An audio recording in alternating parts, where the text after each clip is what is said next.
하나님이 우리를 이렇게 불러주시고 이렇게 우리가 또 하나님의 자녀가 되었고 또 우리가 이렇게 하나님 앞에 나올 수 있다는 거예요. 어떻게 보면 그 믿음을 우리에게 선물로 주신 게 얼마나 감사한 일입니까? 그렇기 때문에 우리가 이 땅에 살아가는 동안 늘 하나님께 영광을 돌리고 또 예수 이름을 전하고 예수 이름의 능력을 우리가 선포하면서 이렇게 살아갈 수 있다는 게 얼마나 감사한 일인지 모르겠습니다. 그렇기 때문에 내가 예수를 알았던 것과 아니면 예수를 몰랐던 거 한번 그 차이를 여러분들은 그 삶에서 이렇게 보면 느끼고 있는지 모르겠어요. 내가 예수를 믿지 않았을 때 만약 예수를 내가 믿지 않았다면 내가 어떤 사람이 되었을까? 나는 지금 예수를 내가 믿기 때문에 나 이런 사람이 되었는데 과연 내가 예수를 만나기 전의 삶은 어땠고 예수를 만난 이후의 삶이 어떤지를 한번 여러분 생각해 보세요. 우리가 예수님을 더군다나 특별하게 정말 인격적으로 만나서 더 그분의 그 뜨거움을 우리가 느끼고 늘 우리가 지난주에 우리가 얘기했던 대로 성령이 내게 강림해서 성령 충만한 삶을 살아갈 수 있다는 게 얼마나 감사한 일입니까? 내 뜻대로 내 마음대로 행동하는 것이 아니라 나도 모르게 그렇게 우러나는 거. 결국 성령님이 감동하는 내 마음이 있기 때문에 내가 주님을 더 부르고 싶고 예배에 참여하고 싶고 주님을 위해서 기도하고 싶고 그리고 내가 다른 사람을 열방을 위해서 내가 기도하는 자가 되었다는 게 여러분 그게 우연일까요? 아니라는 것입니다. 아마 예수를 몰랐다 그러면 나를 위해서 살았을 것이고 나만 생각했을 것이고 그리고 그냥 내가 나를 위해서 그냥 모든 것을 다 쏟아붓고 오직 그렇게만 사는 인생 살다가 결국 어때요? 그냥 가버리는 거 아니겠습니까? 아무것도 남기지 못하고 그렇게 가는 인생으로 우리는 허무한 인생이 될 수도 있는데 우리가 예수님을 만났기 때문에 그 세상에 어떤 유혹 시험에도 우리가 이길 수 있습니다. 어떤 고난이 와도 우리가 이겨낼 수가 있어요. 어떤 유혹 시험 가운데도 핍박이 오더라도 우리가 어떻게 해요? 그것 가운데도 주님을 바라보면서 우리가 능히 이겨내고 내 삶의 목적이 어디에 있는지 세상에 그런 사람들이 쫓는 그런 곳에 우리가 추구하지 아니하고 오직 우리는 하나님을 기쁘게 하는 그런 삶을 우리가 살아가고 있잖아요. 얼마나 기쁜 일입니까? 저 자신도 내가 예수를 알지 못했더라면 얼마나 이기주의적이고 나만 아는 삶을 더군다나 살 수밖에 없는 우리 인간들이지만 그래도 우리가 사명을 가지고 다른 곳에 헌신하고 또 거기에 참여하고 사람을 세우는 일에 우리가 또 이렇게 봉사하고 이렇게 나가는 것이 그것이 결국은 어떻게 해요? 그것이 나를 기뻐하는 것이 아니라 하나님을 기뻐하는 일이기 때문에 우리는 그 일을 감당한다는 것입니다. 그것은 무엇입니까? 우리의 삶의 원칙이 달라졌기 때문에 예수님이 나의 마음의 중심에 있기 때문에 우리가 세상을 보는 가치관이 달라집니다. 내가 세상을 향해서 보는 그 눈이 달라지고요. 그리고 목적이 달라지고요. 그리고 나의 인생의 목적과 목표가 달라졌다는 것입니다. 그렇기 때문에 이런 전환점을 가져왔다는 것이 얼마나 감사한 일입니까? 오늘 만약에 오늘 등장하는 이 예수님의 제자들이 그런 인생 예수님을 통해서 인생의 전환점을 가져오지 못했다면 아마 그들은 어떻게 되었을까? 아마 지금 우리가 예수님의 12 제자 중 그 이름을 우리가 지금도 부르고 있습니다. 그럼 그들을 존경하잖아요. 왜? 그들이 12사도의 그 주님의 제자로서의 그들이 삶을 마지막까지 그 제자의 삶을 살았던 것을 우리가 생각하고 우리도 그런 삶을 닮아가기를 원하는 것이죠. 그러려면 그들이 왜 그런 변화를 가져왔을까? 왜 그들이 주님을 만나서 인생의 대전환기를 가져왔는지 오늘 우리가 이 짧은 문장을 통해서 오늘 본문을 통해서 우리도 주님을 부르고 주님을 따르는 그런 삶을 동일하게 살아갈 수 있기를 주님의 이름으로 부탁합니다. 오늘 보면 예수님의 사역은 우리가 여러 가지가 있다는 것을 알 수 있어요. 이미 예수님은 어떻게 해요? 그 마을을 다니면서 아픈 자들 있으면 어떻게 해요? 그들 고쳐줬잖아요. 그리고 또 뭐지요? 그 사람들 안에 그 귀신이 들어가는 것 같아요. 그 귀신도 다 쫓아내 주셨습니다. 심지어 죽은 자까지도 어떻게 해요? 다시 살리시는 그런 기적과 이적을 보여주지 않았습니까? 사람들이 먹을 것이 없어서 굶주려 있을 때도 예수님은 우리가 잘 아는 오병이어의 기적을 베풀어 주셨잖아요. 예수님이 이런 기적과 표적을 해놨고 그리고 예수님은 더군다나 그러면서 뭘 했어요? 하나님 나라의 그런 말씀을 전했다는 것입니다. 그래서 예수님은 여러 가지 비유를 들으면서 하나님의 나라를 쉽게 전하고 그들에게 어떻게든 너희들 하나님의 나라에 우리가 같이 동참하자라고 그렇게 말씀하시고 이제 제자들을 하나 둘씩 또 선택하셨던 가정이 있다는 것을 우리가 알 수가 있습니다. 이제 제자들도 예수님과 함께 귀가하면서 어떻게요? 말씀도 배우고 생활하고 아마 예수님과 인간적인 관계, 그 예수님이 3년 동안 공생하는 동안 제자들과 함께 했던 거 우리가 기억을 합니다. 그러면서 예수님은 그때 그 제자들을 불렀을 때 어떻게 제자들을 불렀을까? 오늘 본문에 보면 예수님이 갈릴리 해변으로 갔다고 그랬습니다. 자, 갈릴리 해변으로 가니까 그때 누가 있어요? 두 형제 곧 베드로와 하는 시몬과 그의 형제 안드레가 바다에 그물을 던지는 걸 보시니 그들은 어부였다. 오늘 갈릴리 바다에 가니까 당연히 바다에는 누가 있어요? 그러니까 물고기를 잡는 어부들이 있는 거 당연한 거 아닙니까? 근데 일부러 그곳에 가서 그들이 그 어부들을 어떻게 보면 예수님은 그들이 그 살아가는 일상적인 것을 보고 싶었던 거예요. 그곳 현장에서 어떻게 합니까? 그들에게 어떻게요? 삶에 가서 그들을 어떻게 살아가고 있는지, 어떻게 지금 무엇을 하고 있는지를 보고 아마 그들을 이제 예수님이 부르고자 하는 그런 마음이 있었다는 것을 알 수가 있습니다. 이렇게 예수님은 필요한 사람을 찾기 위해서 어떻게요? 삶의 현장으로 예수님은 찾아가셨다는 거. 그렇기 때문에 여러분, 주님이 나에게 올 때 우리가 특별히 교회에 나와야 되고 어디에 가서만 주님이 우리를 찾아오십니까? 아니라는 겁니다.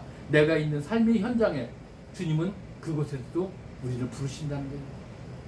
네가 지금 하는 곳에서 네가 열심히 일하고 있구나. 네가 사랑과 헌신과 봉사하는 거 주님은 다 알고 내가 어느 곳에 있든지 우리들을 어떻게 해요? 직접 찾아오신다는 겁니다. 예수님은 절대로 우리 보고 오라고 하지 않았습니다. 예수님은 우리가 있는 현장에 직접 찾아가셨다는 것을 우리가 오늘 이 말씀을 통해서 알 수 있듯이 오늘도 주님은 우리에게 내가 어디 있든지 우리를 찾아오십니다. 그리고 우리를 바라보고 계세요. 주님은 지금도 우리가 어느 곳에 어느 현장에 있든지 유심히 살펴본다는 것을 잊어서는 안 될 것입니다. 이제 예수님이 그때 그 고기를 잡는 누구요? 베드로와 안드레에게 말씀을 한 거예요. 예수님이 뭐라고 말씀했겠습니까? 이런 얘기를 했어요. 뭐라고요? 나를 따라오라. 내가 너희를 사람을 낚는 어부가 되게 하리라. 참 어떻게 보면 그 얘기를 들으면 어부들이 어떻게 처음에 어떤 반응이 있었을지 여기는 나오진 않지만 우리가 그 뒤에 문장을 보면은 이들의 그 마음을 알 수는 있었던 것 같아요. 여러분들은 어떻게 하겠어요? 너 지금 거기에서 다 내려두고 나를 따라오라 그러면 여러분들 어떻게 해요? 할렐루야 하고 따라오시겠습니까? 쉽지 않은 결정이 있을 수도 있다는 겁니다. 내가 지금 주님 옆에 나가야 되느냐? 아니면 내가 또 집에 또 할 일이 많은데 그런 생각이 왜 안 들겠습니까? 그런데 이런 비전을 제시했을 때 그들은 어떻게 해요? 두 사람들은 어떻게 해요? 바로 어떻게 해요? 주님의 말을 듣고 어떻게 해요? 곧 버려두고 예수님을 따랐다. 오늘 그렇게 본문에 나왔잖아요. 그들이 곧 그물을 버려두고 예수를 따르니라. 아마 이런 모습을 보인 이 베드로와 안드레의 모습을 보면 그들의 마음 안에는 이미 어때요?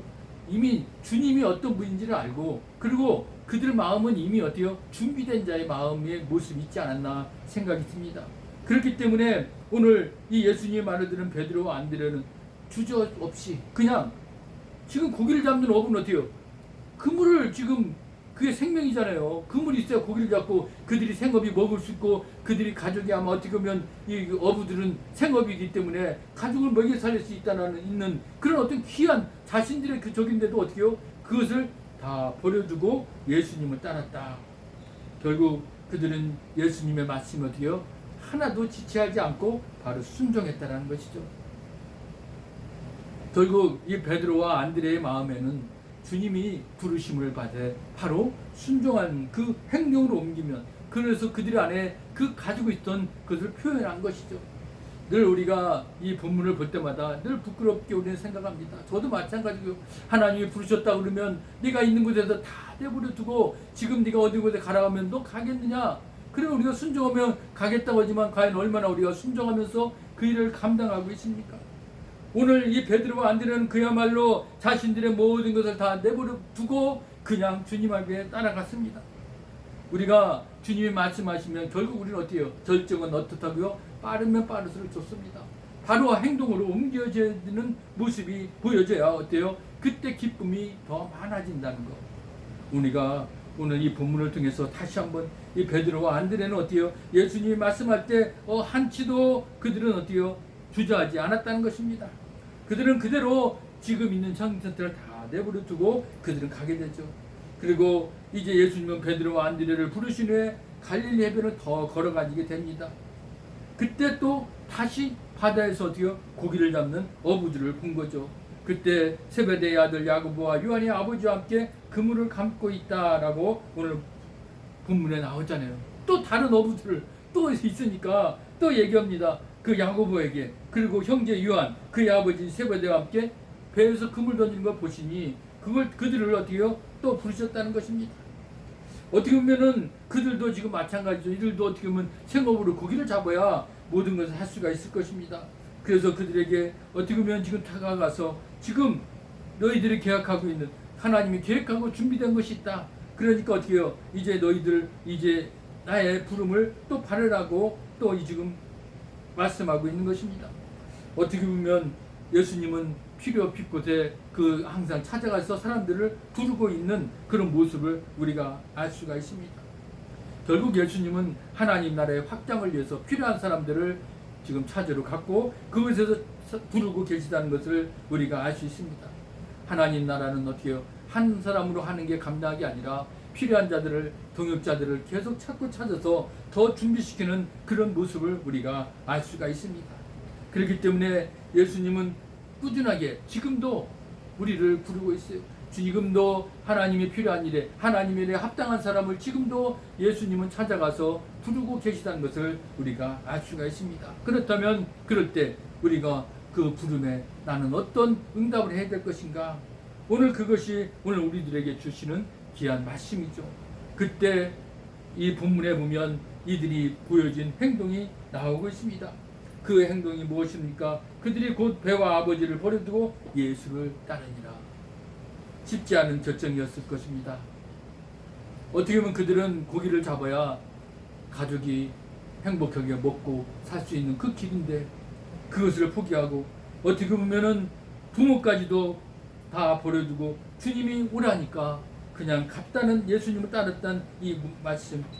어떻게 보면은 자녀들은 어떻게 보면은 언젠가는 우리가 부모를 떠나게 되는 건 당연한 치사지만 그 당장 내가 일을 함으로써 부모를 공경하고 해야 될 텐데 왜 그런 고민이 없었을까? 아마 있었을 것입니다. 그런데도 그들은 어떻게 해요? 예수님을 더 따르는 것이 그것이 그들에게는 더 기쁨이 있었다는 것입니다.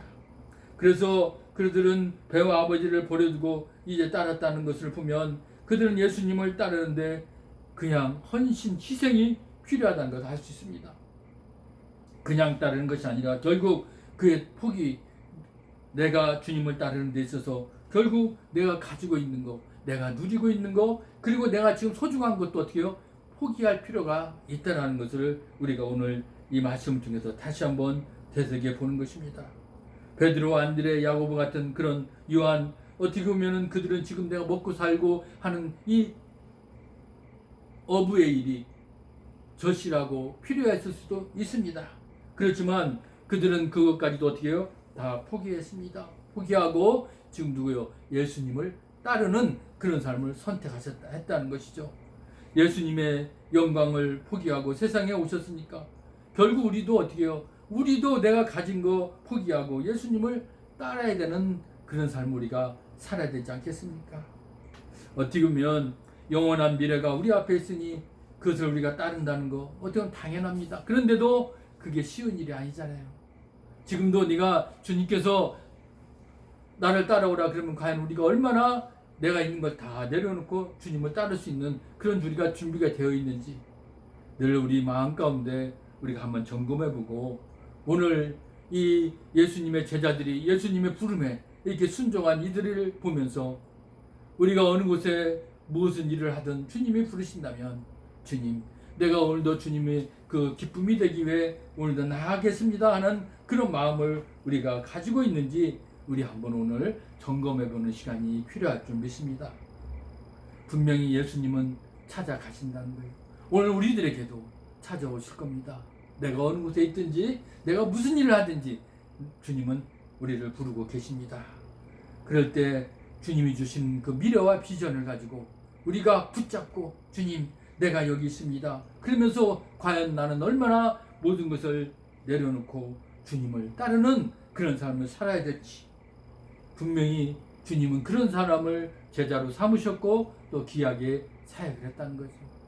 주님은 그들을 통해서 하나님 나라의 확장을 이루셨고 하나님께 영광을 드렸고 하나님의 나라가 하나하나 나아간다는 겁니다. 오늘 우리가 이 주님이 부르심에 이 제자들이 보이는 행동을 보면서 과연 우리는 얼마나 주님의 부르심에 합당하게 순종하며 내가 하나님 나라를 위하여 기뻐하며 그런 삶을 살아가고 있는지 한번 우리 오늘 점검해보고 주님 앞에 다시 한번 우리가 다짐하는 그런 귀하고 복된 시간 되기를 주님의 이름으로 부탁합니다. 살아서 역사하신 아버지 하나님 감사합니다.